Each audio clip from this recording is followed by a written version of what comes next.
And so they're going to the association to learn from each other, et cetera. And we want to be present in those communities so that when the owner decides, geez, I want to sell, they will have already met us and they know what we do, and they know that we've sold similar businesses to theirs.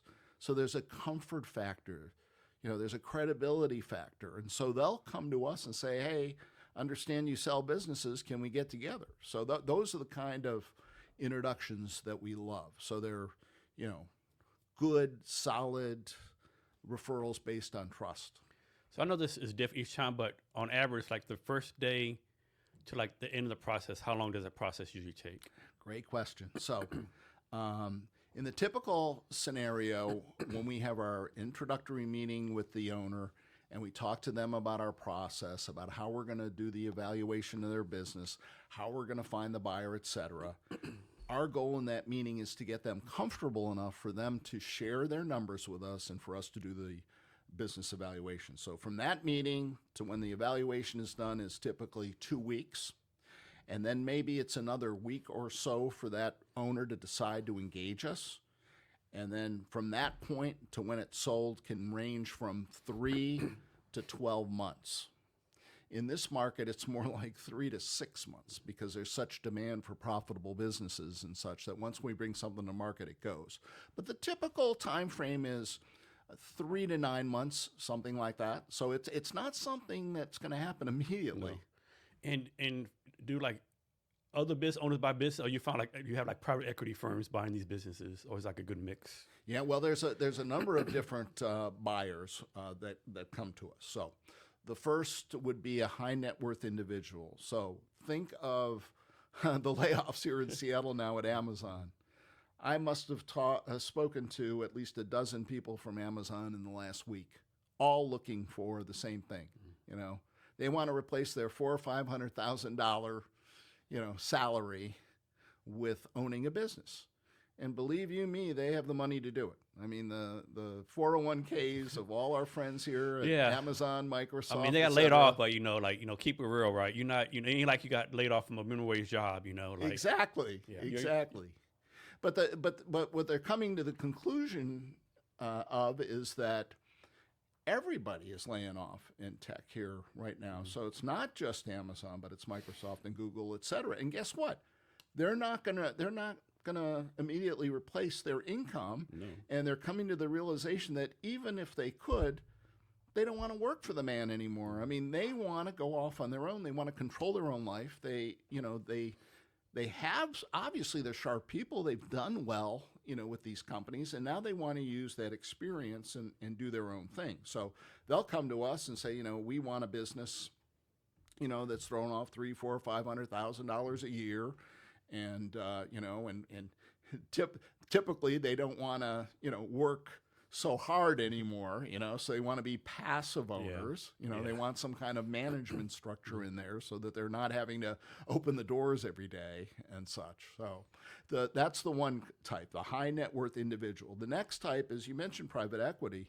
Private equity typically would not look at smaller businesses under, let's say, $1 million in EBITDA. But nowadays they're going to lower and lower thresholds. And the reason why is they have a lot of white powder. They have a lot of money on hand to invest.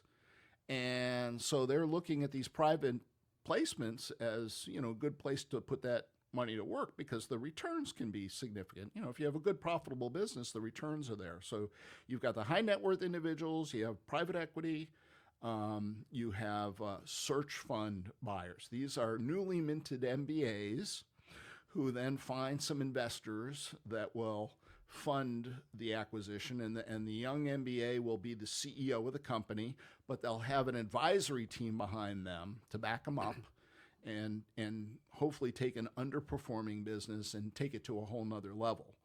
And then finally, there's the competition. I mean, there are always companies looking to grow through acquisition. So our job as the intermediary for the owner is to, pit all of these folks against each other, right? I mean, we want to extract as many offers as we can so that that owner can make the decision as to what's most important to them. Certainly price and term is important, but the legacy is important. And if the owner has a choice of selling to a private equity firm or an individual that he thinks is going to take care of his customers, his clients, his suppliers better, then that's his decision. I mean, it's totally up to the owner to make that decision.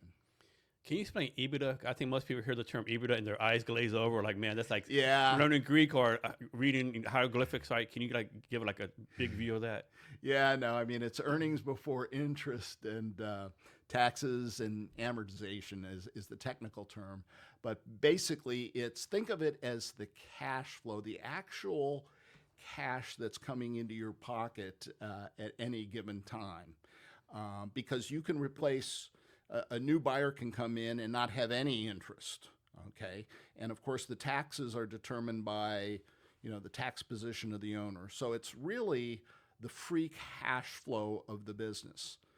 And more importantly than EBITDA, another term that's used is SDE, or seller's discretionary earnings. Again, that would be the profitability of the business less any discretionary expenses. So for example, if the owner had a very expensive car that he ran through the business, that another buyer would not run through it. It's extra cash here. That makes the business more valuable when you account for it that way. So think of it as the real cash flow of the business. Cash is king. So what happened in this situation? Like, suppose Tom Brown sells a business. He's happy with everything. He's like, man, you got more money than he thought he'd get. 3 months later, he calls you, Kurt, I made the biggest mistake ever. Like, I missed the business. I want to buy it back. Well, that's called seller's remorse. We talk about buyer's remorse. If somebody buys something and it doesn't work out and they want to give it back, of course, that never happens. But in the case of seller's remorse, that does happen. Owners don't realize that they're going to miss the business. And so what ends up happening is they'll call us and they'll say, well, do you have another business similar to that, for me to potentially buy and maybe grow? And so, yes, we do see folks do that. And we do see owners wanting to sell their business because they just kind of get burned out in that industry, but they like, owning a business. So they might sell a business and then buy something in a different industry. So real quick, tell us your Joe Montana basketball playing story. Sure. So I went to Notre Dame, and at Notre Dame, all of the athletes live in the dormitories. Okay, there isn't any kind of athletic dormitory. And so I lived on the South Quad at Notre Dame in Howard Hall. And Joe was, a classmate, class of '79, and was living in Fisher Hall. And the Rockney Memorial is at the south end of the quad, and so we would play basketball, pick up basketball games, etc. And I can't say that I was a personal friend of his, but I did play basketball with him.